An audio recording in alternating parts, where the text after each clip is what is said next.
अस्सलाम वालेकुम dear learners. आज हमारा टॉपिक है pollutants and their harmful effects. Table हम लोग पढ़ने लगे हैं। तो पहला पोल्यूटेंट है कार्बन डाइऑक्साइड।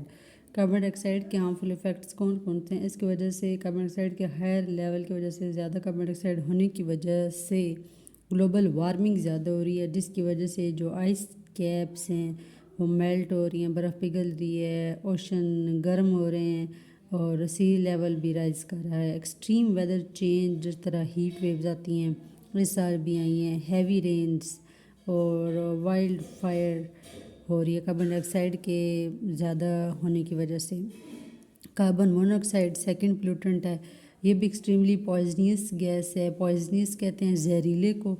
जहरीली गैस है, इसकी वजह से सफोकेशन होती है, घुटन होती है, सांस लेने में मसला होता है और डेथ भी हो सकती है। कार्बन मोनोऑक्साइड टॉक्सिक गैस है, जिसकी वजह से रेड ब्लड सेल्स जो कि ऑक्सीजन को कैरी करते हैं हमारी बॉडी में, वो रुक जाते हैं। ओके, इसकी वजह से सफोकेशन होती है, डेथ भी हो सकती है। फिर थर्ड है oxides of nitrogen, NOx, NO, NO2। अब इसमें NOx डैमेज करती है लंग्स को, आइज़ की इरिटेट करती है। इरिटेट का मतलब होता है तंग करना, और वेजिटेशन को डैमेज करती है। इसकी वजह से एसिड रेन भी आती है। एसिड रेन क्या करती है? इफ़ेक्ट करती है बिल्डिंग्स को और स्टैचूज़ को। वो स्टैचूज़ या बिल्डिंग्स जो कि लाइमस्टोन से मिलकर बनी होती हैं। बिल्डिंग का डिफरेंट मटेरियल होता है ना, लाइमस्टोन है, सीमेंट है, एक्सेट्रा। फिर ऑक्साइड्स ऑफ सल्फ़र हैं, उसमें भी SO2, SO3 है, SOx है। ये क्या करती है? ये भी आइज़ को इरिटेट करती है, ब्रीदिंग डिफ़िकल्टीज़ होती है, और एसिड रेन भी SOx की वजह से होती है या ऑक्साइड्स ऑफ सल्फ़र की वजह से होती है। फिर हाइड्रोकार्बन है, हाइड्रोजन और कार्बन। अच्छा, ये क्या करते हैं? ये नमूनिया काज करते हैं, कफिंग खांसी होती है, ब्रीदिंग और लंग्स डिजीज़ होती हैं, और ग्लोबल वार्मिंग इसकी वजह से भी हो रही है, हाइड्रोकार्बन्स की वजह से। फिर है पार्टिकुलेट मैटर। तो पार्टिकुलेट मैटर्स क्या करते हैं? ये भी आइज़ को इरिटेट करते हैं और इसकी वजह से सीवियर ब्रीदिंग प्रॉब्लम्स हो रहे होते हैं, स्पेशली उन पीपल्स में जिनको अस्थमा की डिजीज़ है, पहले से ही बीमार हैं, सांस का मसला है उनको, और इनकी वजह से और ज़्यादा हो जाता है। और क्लोथ्स डर्टी हो जाते हैं, जो विजिबिलिटी है वो भी रिड्यूस हो जाती है, क्योंकि एयर के अंदर हेज़ होते हैं, मतलब एयर जो है वो क्लियर नहीं होता, ऐसे धुंध धुंध टाइप होती है, जिसकी वजह से देखने में मसला हो रहा होता है। विजिबिलिटी, देखने की सलाहियत को कहते हैं, तो विजिबिलिटी सही नहीं होती, विजिबिलिटी रिड्यूस हो जाती है, विजिबिलिटी कम हो जाती है। आप लोग पढ़े हैं पेज नंबर 133। तो let's move toward page number 134। 7 point है ओजोन। अब ब्रीदिंग ओजोन की वजह से क्या होगा? ब्रीदिंग ओजोन मतलब कि ओजोन में सांस लेना, इस वजह से वैरायटी ऑफ हेल्थ प्रॉब्लम्स हो रहे हैं, जिसमें चेस्ट पेन है, कफिंग है, थ्रॉट इरिटेशन है। लास्ट वाले पेज जो था 133, उसमें आपने पढ़ा था कि आइज़ में इरिटेशन होती है, आइज़ में इरिटेशन होती है, 2 से 3 दफ़ा आपने पढ़ा है जो प्रीवियस गैसेस थी। ओजोन वाले केस में थ्रॉट इरिटेशन आया, ठीक है, थ्रॉट कहते हैं गले को, और कंजेशन होती है।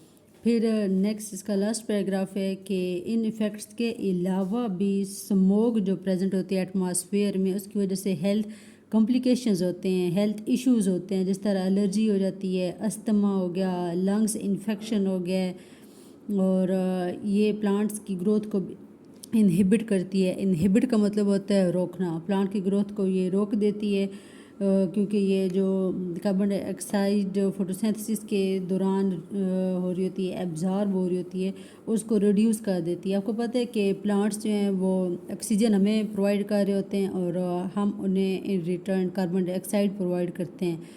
तो जब ये चीज़ें होंगी, इतने पोल्यूटेंट्स होंगे, स्मोग होगी, उसकी वजह से जो उनका रेट ऑफ एब्जॉर्प्शन है वो रिड्यूस हो जाता है।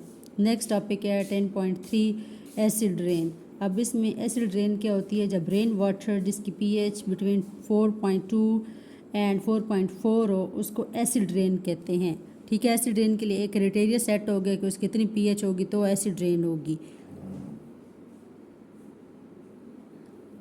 1852 में रॉबर्ट अंगस स्मिथ ने फर्स्ट टाइम रिलेशनशिप शो किया था रेन का एटमॉस्फेरिक पोल्यूशन के साथ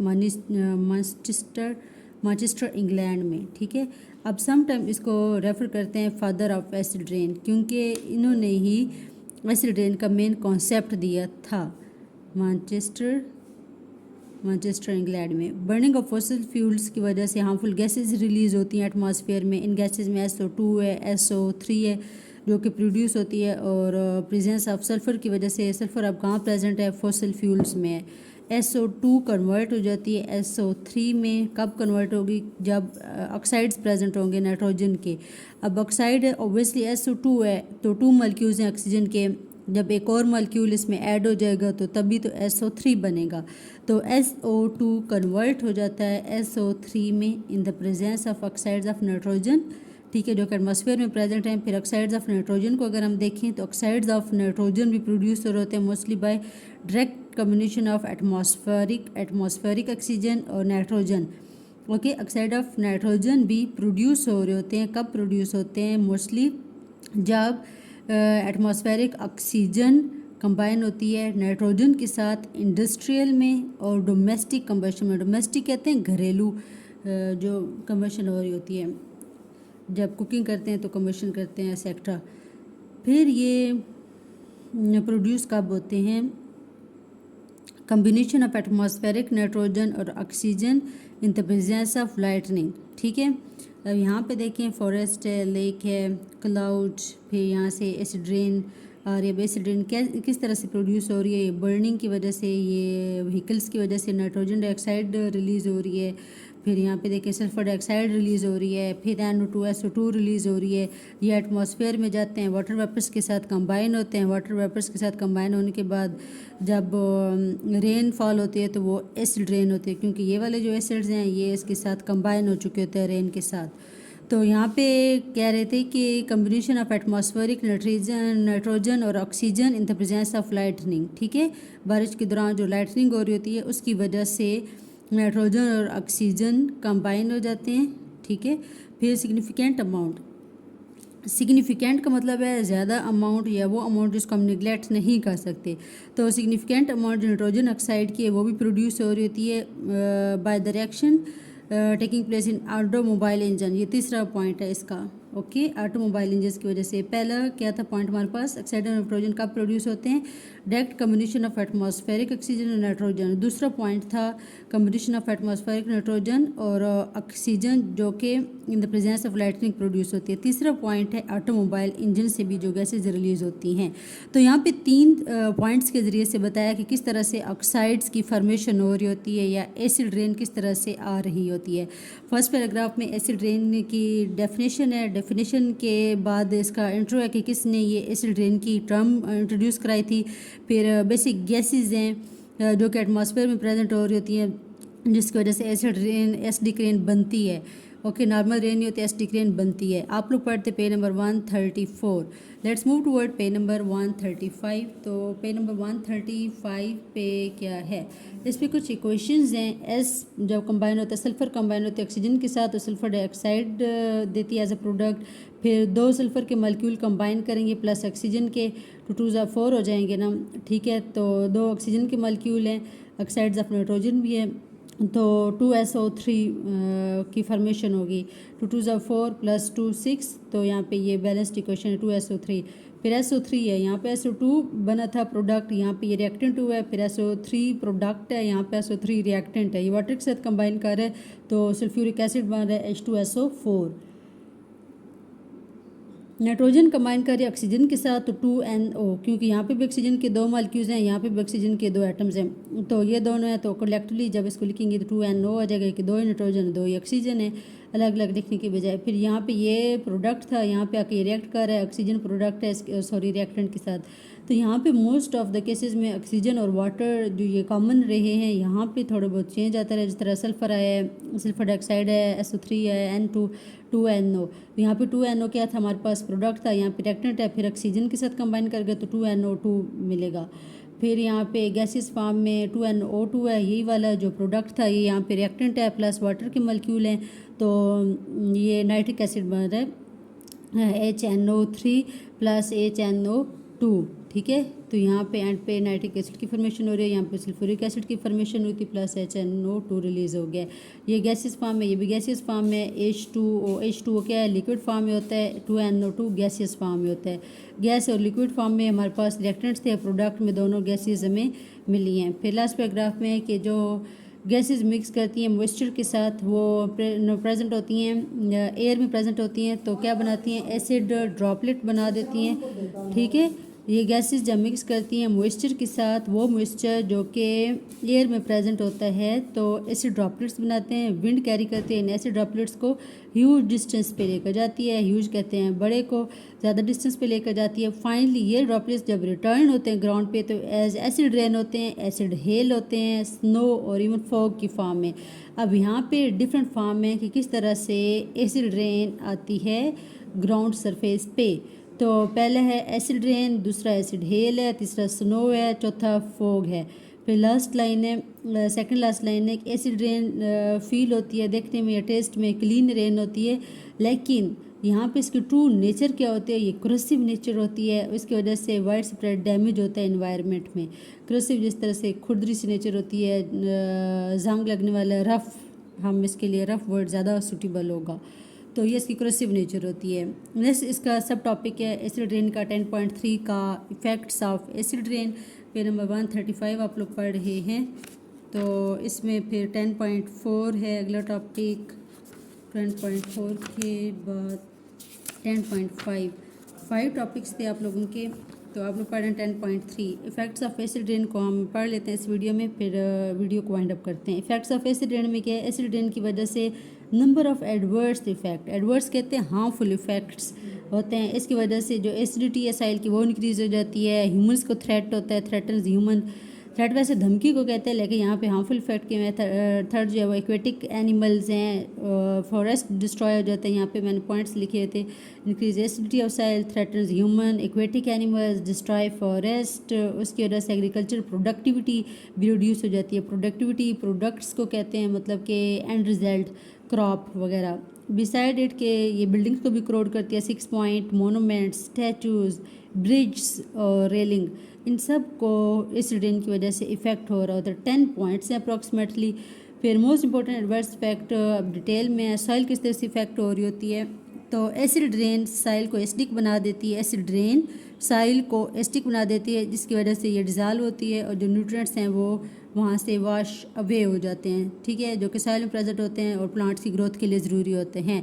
इसके अलावा ये एसिड क्या करते हैं, ये डिज़ाल्व करते हैं टॉक्सिक सब्सटेंस को, जिस तरह एलुमिनियम है, मरकरी है। ठीक है, ये एक हार्मफुल, मतलब ये हार्मफुल कंसिडर किए जाते हैं एलुमिनियम और मरकरी। तो ये नेचुरल प्रेजेंट होते हैं सॉइल में, लेकिन ये उनको डिज़ाल्व कर देती है, हल कर देती है।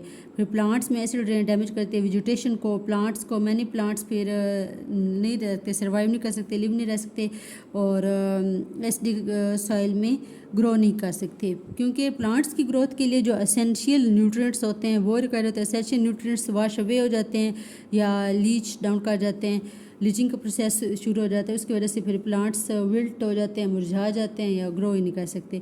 अब जो ट्री रूट्स हैं वो भी सॉइल को एक जगह पकड़ कर रखती हैं हिल्स पे, माउंटेन्स एरिया में, और अगर ट्री डिस्ट्रॉय हो जाएंगे तो सॉइल भी वॉश्ड अवे हो जाएगी, क्योंकि उसके जो पार्टिकल्स हैं वो अलग अलग हो जाएंगे, उसको इरोजन कहते हैं।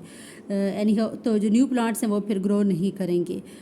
एक्वेटिक लाइफ है, तो एक्वेटिक लाइफ में एसिड ड्रेन जो ड्रेन्स में चले जाती है, स्ट्रीम्स, लेक्स, मार्श एरिया में जहाँ पे लैंड ज़्यादा नहीं होती, ऐसे पानी खड़ा रहता है, मार्श है, रिवर है, ये डैमेज करते हैं एक्वेटिक लाइफ को। एसिड रेन वाटर को ज़्यादा एसिडिक कर देती है, तो उसमें एनिमल्स का सर्वाइव करना डिफ़िकल्ट हो जाता है। इसकी वजह से जो लेक्स हैं, रिवर्स हैं, उनमें फिर फ़िश नहीं सर्वाइव कर सकती। तो आप लोग पढ़ रहे थे page number 135। Let's move toward page number 136। यहाँ पे टॉपिक को वाइंड अप करते हैं। तो यहाँ पे हमारे पास ह्यूमन हेल्थ, जो एसिडिफिकेशन है सरफेस वाटर की, वो इफेक्ट डायरेक्टली नहीं कर रही होती लाइफ को। हाउएवर जो टॉक्सिक सब्सटेंसेस हैं वो लीच डाउन कर देते हैं सॉइल में और लैंड वाटर को भी पोल्यूट करते हैं, लैंड वाटर सप्लाईज को पोल्यूट करते हैं, ह्यूमन हेल्थ को डैमेज करते हैं। फिर एग्रीकल्चर है 5th पॉइंट, तो जो क्रॉप्स हैं जो कि लेस इफेक्ट होते हैं एसिड रेन से देन फॉरेस्ट। फिर फार्मर्स प्रिवेंट कर सकते हैं, किस तरह से करने की कोशिश करते हैं, मॉनिटर करके कि जो डैमेज है या जिसकी वजह से डैमेज हो रहा है साइल को, उसको प्रिवेंट करने की कोशिश करते हैं फार्मर्स। और जहाँ पे नेसेसरी हो उसमें फिर क्रश्ड लाइम ऐड कर देते हैं, CaO, ताकि जो एसिड की वजह से जो साइल की एसिडिटी है उसको न्यूट्रलाइज कर सकें, या कम कर सके या बैलेंस कर सके। न्यूट्रल का मतलब ऐसे बैलेंस्ड फॉर्म में होता है, इफेक्ट को कैंसिल करने के लिए यूज़ करते हैं न्यूट्रलाइज वर्ड। तो calcium oxide CA, calcium oxide को क्रश लाइम यहाँ पे कह रहे हैं, तो ये ऐड कर देते हैं साइल में। एग्रीकल्चर का पॉइंट था। लास्ट पॉइंट है ह्यूमन मेड स्ट्रक्चर। तो एसिड रेन और ड्राई डेपोजिशन का मतलब होता है डिपॉजिट होना, जमा होना, ठीक है। तो एसिड रेन और ड्राई डेपोजिशन एसिड पार्टिकल्स की बिल्डिंग्स को डैमेज करती है, स्टैचूज को, ऑटोमोबाइल्स को और दूसरे स्ट्रक्चर्स को जो कि स्टोन से मिलकर बने हैं, मेटल से मिलकर बने हैं, लोहे से मिलकर बने हैं, एक्सेट्रा। हिस्टोरिकल बिल्डिंग जिस तरह पार्थेनन है एथेंस में, ग्रीस में, ताजमहल है आगरा में, इंडिया में, ठीक है, ये डिटीरिएट हो रहा है एसिड रेन की वजह से। डिटीरिएट डिग्रेड होना, डिटीरियरेशन होना, प्रोसेस, ये बस डैमेज के टर्म में आप लोग इसको अंडरस्टैंड कर लें। डिटीरियरेशन में डैमेज हो रहा होता है बिल्डिंग्स का और इन चीज़ों का।